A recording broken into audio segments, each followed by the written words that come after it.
Tuesday, and today we are in part three of the Top Tier Talk series.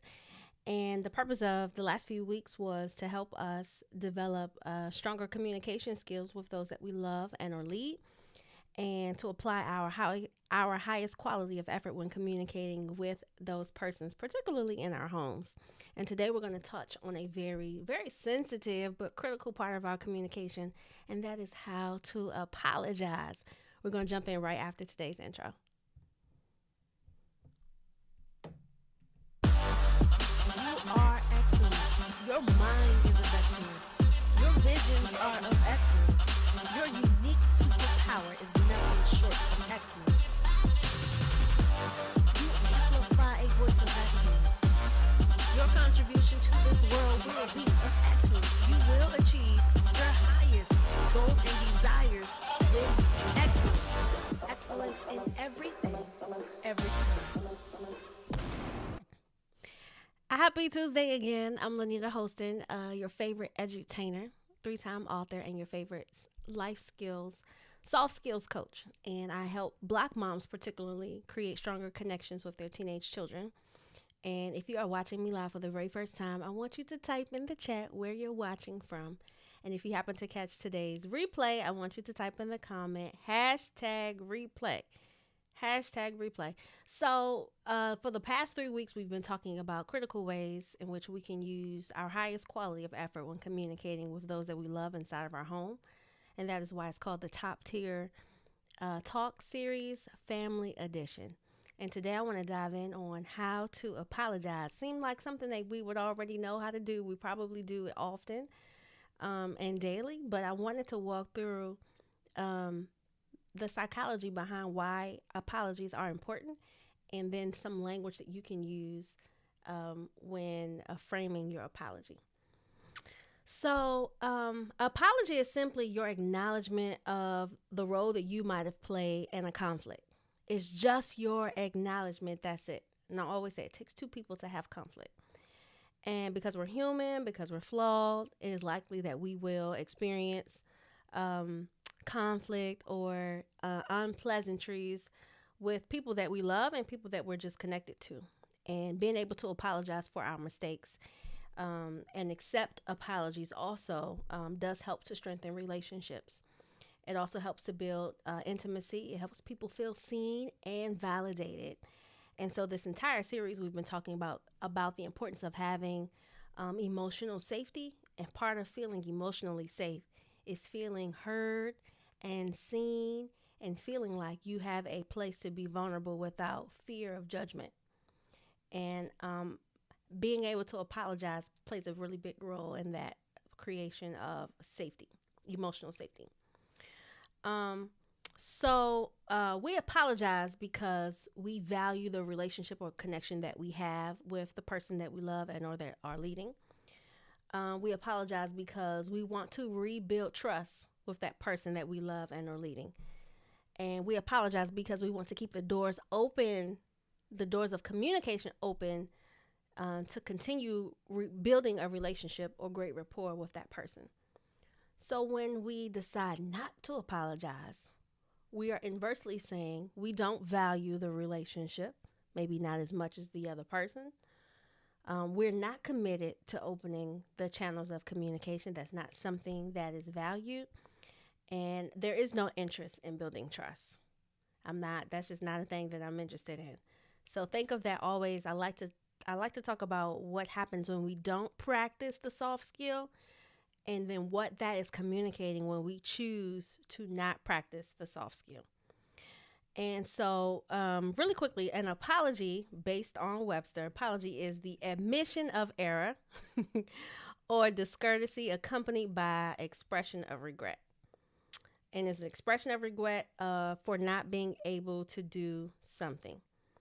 And so, before I jump in, I'm going to give you just 4 things to consider when you're in the moment or attempting to apologize to a person or preparing to apologize. Before I jump into those, I want to remind you, those of you who join me every week, there are 3 ways we can work together. You can bring me in to speak. That can be to support an event that you're hosting, virtual and or in person. You can bring me in to train if you have a group of frontline leaders, those who work or have the responsibility of displaying soft skills, teaching them to those that they serve, and they need or could use some soft skills development training. You can bring me in for that. And my favorite of all is long-term partnerships. I'm a commitment girl. And so if you're looking for a formalized partnership for continuity of skill development for those that you are leading, or if you're part of an organization, I'd be happy to discuss about that. If you're interested in learning more information about that, just head over to lanitahosen.com/connect. You fill out that form and we'll jump right in and get back in touch with you. So these are the things I want us to think about when we began to apologize. I think that the first stage before we began to have or talk about or talk through or approach the apology, I think it's important for us to reflect. And that's in your own quiet time, thinking through how you might have showed up that would have caused the person to think or feel a way contrary to what is good.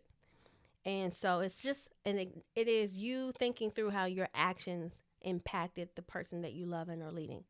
Just thinking through that. Okay, how might what I have said, how might that could have offended or been harmful or could have hurt the person that I love and are leading. Set aside how you feel, the justification on why you did it or behave that way. This is your time to really think through and not point blame. Just think through why or how you showed up. So that's the first piece. I think we should stop, pause, we should reflect. And if you think back to the definition of apology, when I showed that to you, at no point did it say an opportunity to point blame or opportunity to express my own feelings. The purpose of apology is just your omission of ownership. It's the acknowledgement that you might have showed up in a way contrary to what you deem as healthy or appropriate. So just simply reflecting.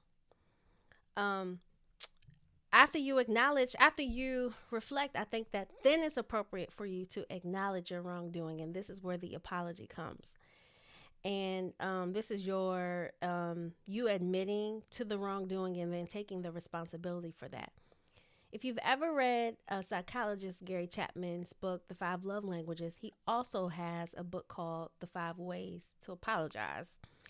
And there are 5 of them. I'll share them briefly with you what they are. And if you're watching, you can tell me which of these apology languages do you most find, what's the word I'm looking for, is most relevant to you, or do you most connect with? So the first one is the expression of regret. That's the first type of apology that Gary Chapman talks about in his book. And that's just you saying, I'm really sorry for what I did. I'm acknowledging I feel really bad that I did this and I apologize. That's the first language of apology, is the expression of regret. The second one is the acceptance of responsibility. So you may say, I'm sorry for I should not have. So in addition to expressing the regret, you accept the responsibility for how whatever you did might have caused the person harm. The third type of apology language Gary Chapman talks about is the genuine repentance. I feel really bad that I didn't, so I'm sorry that. And if you notice, these are compounding onto each other. So at the very basic level, I won't say basic, at the very introductory level of apology is just simply your expression of regret, which is what I'm sorry says. But if you want to go deeper, you can say I'm sorry for, or I'm sorry I should not have. So the fourth one is to make a restitution. I'm sorry for, I'm going to do this to make it right. And so that's the fourth type of apology language. And as I'm sharing these, you tell me which of these resonate with you. Which of these have you noticed you respond best to? And when I say respond, I mean allows you to forgive and kind of let your guard down and actually hear what the person is saying who's attempting to apologize. And the last one is to request forgiveness. So that's, I'm sorry, will you forgive me? So again, you could use all of them. You could express regret. You could say, I'm sorry. You can accept accountability. I'm sorry for, I should not have done. You can have genuine repentance. I feel really bad. You can add all of these together. That would be a very detailed apology, actually. But this stage of acknowledgement is literally you just taking ownership of how you might have affected the person. And I always say, if you are apologizing to someone who lacks emotional maturity and their response to you, how do I put this? Their response to you is possibly opposite of what you, it doesn't allow you to feel good about having to make the apology. So, for example, if they say something like, yeah, you should apologize because you were wrong. One of the things I've been learning as I've been studying communication is that when we have an expectation for people to respond, when we're choosing to communicate in a healthy way, when we have an expectation for people to respond in a favorable way, it is likely that we are using communication to be manipulative. The purpose of us having healthy communication is so that we are meeting the needs of other people. And after we're being conscious about meeting the needs of other people in a compassionate way. And after we make those expressions, we do not have any say about how another person receives them or responds to them. And we are choosing to communicate in a healthy way with them in mind too, but also for our own emotional maturity. And so I'm saying this to say, if you are attempting to apologize to someone and their response is not what you would deem maybe the best, maybe receptive, maybe healthy, that is not I would say that is not a reflection of your ability to communicate. And so don't take it personal. Again, these are very sensitive and mature verbal communication skills that take practice. And so if you're here today learning how to apologize, and it may take you time to get to the point where you feel like you're doing it in what may be deemed an effective way, give that other person grace too. Give that other person grace too. After we have reflected, we've acknowledged, then this is time for us to listen. So I don't know if you've ever been in conflict with someone and you state your apology. You don't want to really hear what they got to say. You just really want to take ownership and let it go. That is what we would call a monologue.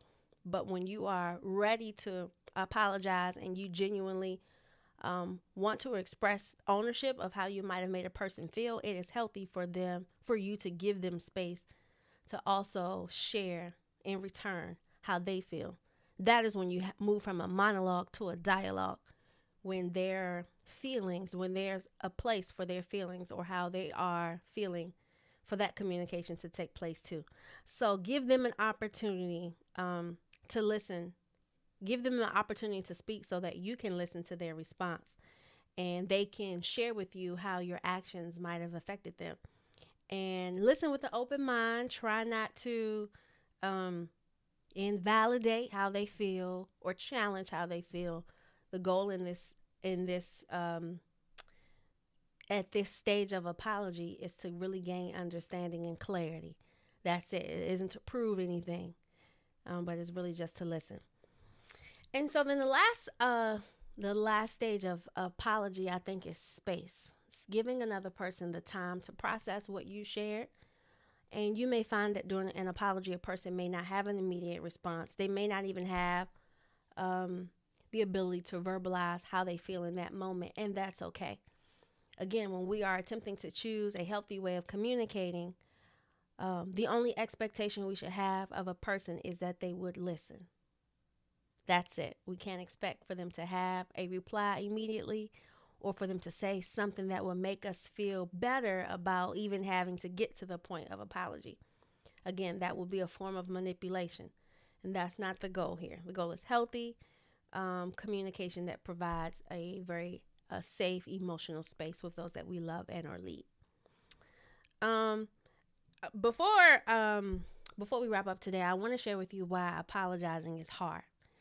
And a few things. It's hard because sometimes your pride says to you, like, I'm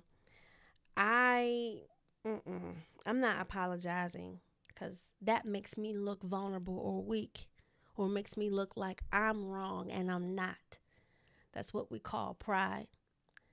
And sometimes your pride can be blinders to the ability to have empathy for how other people may feel based on how you show up. We also don't apologize because we fear rejection. Like we fear if we open ourselves up to the possibility of rejection, it could further like amplify the conflict. And the fear of rejection is what, to be honest, pushes us to mask the feelings that we have of guilt. We also don't apologize because of guilt and shame. We're actually ashamed that we actually have to apologize, like that our behaviors cause us to show up in that way. It doesn't feel good. We feel like, I know better. I should have done better. And those negative emotions make it really difficult to have ownership that you actually showed up that way.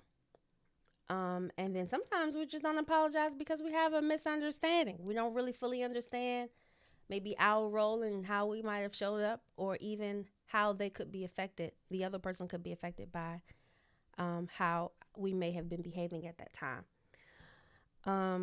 And if you have a hard time accepting wrong, then that's a really good, strong sign that you have a very strong ego. And it's challenging for people who have a strong sense of ego to have ownership of things that make them feel guilt or shame. So there's an opportunity for development there emotionally, in terms of your emotional maturity. Remember, the whole intent of us being able to use healthy language is so that we're creating safe spaces for those that we love and or lead. And in those safe spaces, we are opening up the ability to be honest, to build trust, and for it to be a mutual safe space. So if you struggle with apologizing, it's really hard to have a sustainable safe space. So you could do everything we've been talking about. You could actively listen. You could validate feelings. And the moment you may show up in a way which requires an apology, maybe you say something, maybe you did something, maybe you missed something, and you don't acknowledge that. So it's not that people expect for us to be perfect because we'll be flawed, but people do expect for us to have ownership of how our actions might impact them. And the way that we do that is through apologizing. And so I'm hoping that tonight's content is allowing you to see not only the purpose of apologizing, but the power that it has in building connectivity. Remember, we are building up the trust blocks, which are really easy to dismantle really quickly. And one of the ways we dismantle trust is by not owning up to how we're showing up to those that we love and or lead. Hey, Crystal. Crystal says, taking ownership doesn't always feel good, but it frees us. Ooh, that's good. Taking ownership never feels good. I cannot tell you how many times I showed up to apologize and it didn't feel good. But we don't do it because we want to feel good. We do it because we value the person. And we talked about this. We value the relationship. Trust is important to us. We value the connection. We respect, we reverence. It's important that we continue to grow our connection. And so because we're flawed, learning to apologize is a great way to help continue building those strong communication skills. So, tell me what you learned. This is a really quick lesson. It's a very practical topic tonight. How to apologize to someone that you love. Tell me what your takeaway was from today if you're watching live. And if you happen to catch the replay, you can share that too. I want to share the hardest apology I ever had to do. The hardest apology I ever had to do. Oh, man. It would definitely be, it was really... I'm trying to tell you without telling you the whole story, but I had to apologize to someone who was leading me in a capacity which I had a lot of responsibility, and I decided to kind of scale back from the responsibility, and it had a domino effect on other things. And it was the hardest, it was the hardest time that I had to apologize because I really respected and reverenced the person who I had to apologize to.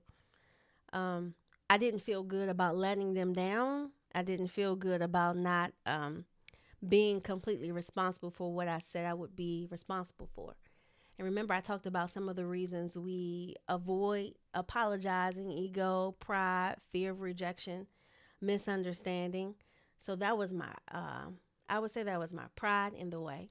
And also the fear of rejection as well. But I'll tell you one thing, just like all of the other soft skills that we talk about, when you start practicing them, you build up a muscle. You build up a muscle that allows you to do it better the next time. So when we run from building up the muscle, when we approach conflict or communication strategies or apologizing, when we run from it, we're basically saying, I don't want to be able to do this effectively. We're saying I'm okay with the limited skill that I have practicing now, so I'm not going to do it. But when we choose to do the hard things, it builds up a muscle that makes it easier to do it the next time. Hey, Weldon. Weldon says, some regard apologizing as giving in. However, it's a chance at knowing and growing. Oh, I love that. Yeah. See, um, I in my study time, I remember reading that some people avoid apologizing because they feel like their admission of ownership of how they played a role frees the other person from having ownership for how they showed up. And that you could have that perspective, yes. And or you can have the perspective, this is me taking ownership of how I showed up. If that person wants to take ownership in how they showed up, that would be great. But that has nothing to do with me. You're only responsible for self. But you're right. Some regard apologizing as a form of weakness, vulnerability, being ill-equipped. And I actually take apologizing as a source of strength. If you've ever been on a leadership team and the leader came and apologized to you about something that they did, that's huge. I think it's admirable. I think it's a strong sense of humility. And I think it's a leadership trait that people can appreciate. And so fear not showing up in a way in which others can appreciate and be valued. So if you didn't catch the entire series, the entire chat tonight, we talked about how to apologize, reasons why we avoid apologizing, what happens when we don't apologize. But I encourage you today, if you are thinking through maybe someone that you're in connection with, maybe inside of your home, maybe they're not inside of your home, maybe you're thinking about someone who you may owe an apology to, I challenge you to reflect on how you might have showed up in that relationship, how what you may have said or done could have made them feel, and then acknowledging that and using the words that we shared through today. And we talked about Gary Chapman's 5 apology languages. You can consider using that method, or you can consider just genuinely speaking from your heart. And I end by saying this: the best apology is changed behavior. So once you've acknowledged and you've listened to the feedback of the person you're communicating with, and they give you feedback, the best apology is change behavior. And that's something to definitely consider. Weldon says, yep, the difference between a manager and a leader. Yeah, someone who is willing to apologize, just willing to be vulnerable about their shortcomings and be human. I love a human leader. All right, that's all I have for you tonight. Thank you for joining me. I'll see you next Tuesday, 8:30 Eastern Standard Time. I love you. There's absolutely nothing you can do about it. See you next week. You are excellence. Your mind is of excellence. Your visions are of excellence. Your unique superpower is nothing short of excellence. You amplify a voice of excellence. Your contribution to this world will be of excellence. You will achieve your highest excellence in everything, every time.